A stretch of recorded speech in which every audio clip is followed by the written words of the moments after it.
Okay, bro, maybe you have been scared by some gurus that a cold outreach is dead in 2026 and you will never close a client again, but I'm here to break that because just on January 2nd, I closed my first client from cold email. So no, it's for sure not dead. What is dead is the way 99% of the people are still doing it, because the market has shifted a lot and the most beginners just never adapt. And in this video, even it may be very boring, I will change that for good. I will walk you through the two biggest shifts I have seen in this industry, which already have happened, and with that the changes you need to make in order for you to get clients in 2026. And also at the end I'm going to explain one big caveat that you cannot ignore because you will never succeed. And truthfully speaking, if you apply this correctly, your cold emails will be impossible to ignore. And so I have my laptop right here where I have some bullet points and I will go through them. And the first one is going to be very simple. Maybe you have heard about it, but I'm almost certain that you never learned how to solve that problem, which is the trust recession, which actually started in 2025 and we are still in it. It's getting worse and worse. And you probably have felt this yourself, but as an example with me, at the start of 2025 I sent the most shittiest cold email you can think of with a loom and I still got clients. And already in the middle of 2025 my high quality cold emails with looms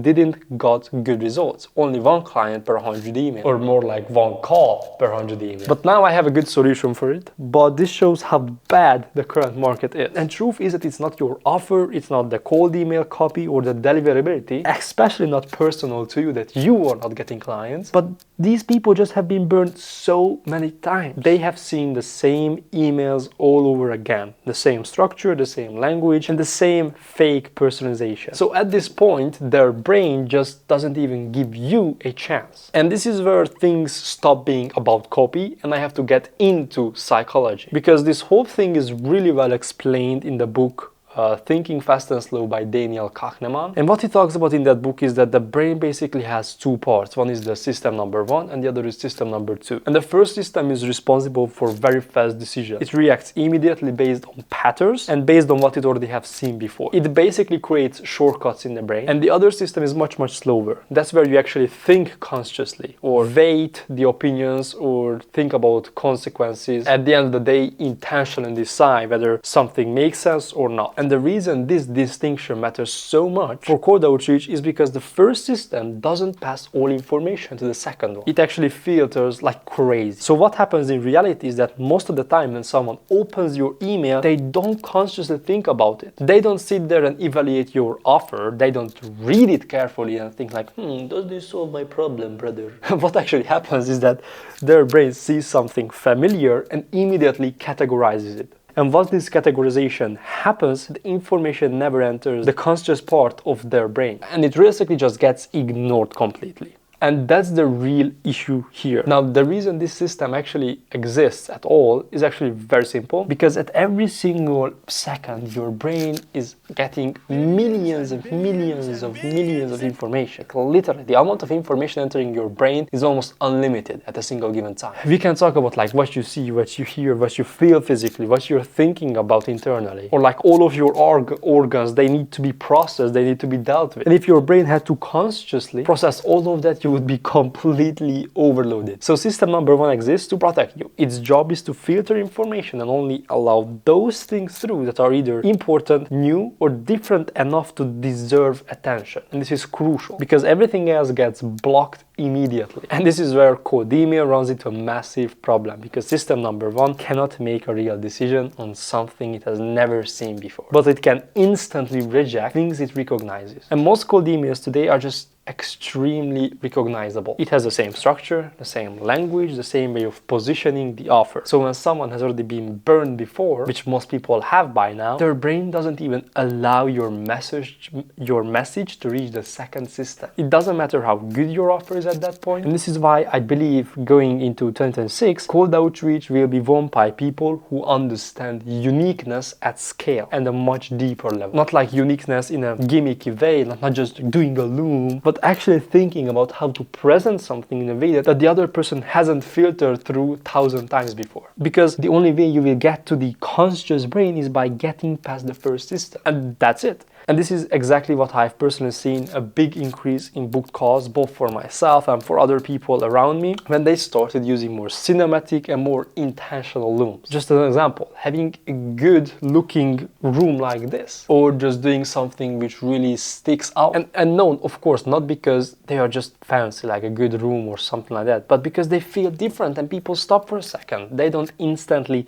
categorize that as cold email. And that pause is basically everything. And this is also where a lot of people just get it wrong. They hear like, oh, do looms, and think that's the solution. But if you don't understand this principle behind cold outreach, just recording looms won't save you. And especially if you're doing what everyone else is doing, just in the video form, the brain still can recognize it. And that's why I keep thinking or saying that cold email right now, it's like almost a completely new business model, like everyone needs to learn. It's more complicated, it requires more thought, but it absolutely can be done. And this thing right here is the first big shift. Now the second big shift still comes back to the trust recession, but it solves it in a completely different angle. And the reason I really started to understand this was because of the client I mentioned at the start of the video. So let me tell you what he really said to me, because that's where it really clicked. He said that before even booking a call, he was already like a 7 out of 10 sure that he wanted to work with me. And that immediately made me pause, because that decision didn't come from the cold email itself. It didn't come from the loom alone either. So I asked him why. And what he explained to me is exactly what successful cold email or cold loom outreach looks like in 2026. He told me that after watching the loom, he went to my page. From there, he watched the VSL. Then he looked through testimonials. Then he watched one YouTube video, then another one, then again testimonials, then another YouTube video. And by the time he actually booked the call, it didn't feel like a risky decision. It really felt familiar for him. And this is where the second shift lies. Because most people think that the job of a cold email is to convince someone to book a call with you. And that's wrong. The real job of cold email today is to start a relationship, not close a decision. Because here's the reality. Most people don't book calls, not because they don't have a problem and not because they don't want your help. They don't book calls because they don't usually make decisions like that. So when they are unsure, they default to the status quo, which means doing nothing, absolutely nothing. And this is why having an actual cold email infrastructure matters so much. When I say infrastructure, I don't mean anything complicated. I mean this. Someone sees your email, they watch your loom, and then instead of hitting a dead end, they have somewhere else to go. In my case, after the loom, they landed a VSL page. On that page, there is the VSL. Below that, there are testimonials, and from there, they can watch YouTube videos where I break down case studies and explain how I think. So what's really happening here is not persuasion, it's more like exposure and nurturing. And they are not making like one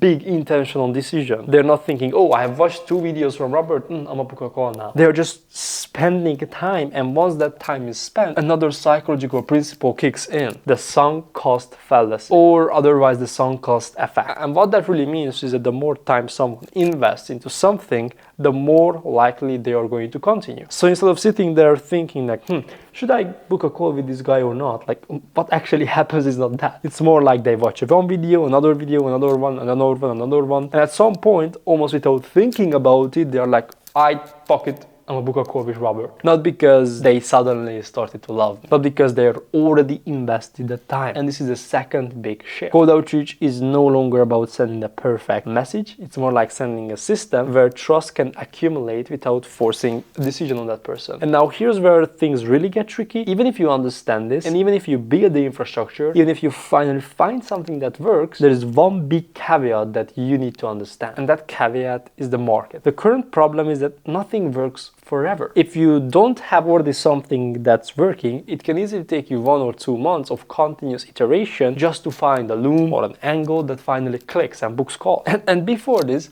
like, you could find something even online, like on YouTube, put it inside your cold email sender, and you could start booking calls. Even for a year it could work. But that just doesn't exist anymore. What I've noticed is when I find something that works and I'm booking calls like crazy, I have maybe 3 months before it starts falling off. And the reason for that is simple. The stimuli gets exhausted. The more people see the same thing, the less they react it, the less it's going to work. And in my case specifically, the problem is even worse, because I work with YouTubers, coaches, consultants who are very capable of doing what I am doing. So the moment something starts working, it spreads. And once it spreads, it dies. Which means that even if you find the winning system, you cannot rely on it forever. You have to operate with the assumption that this will stop working. Not today, not tomorrow, but like soon. So you need to think in cycles. I have this system now, it's booking calls now, but I need to be working on the next one. Better ideas, better execution, and better system, especially a better mindset. And that's really the reality of cold outreach in 2026. And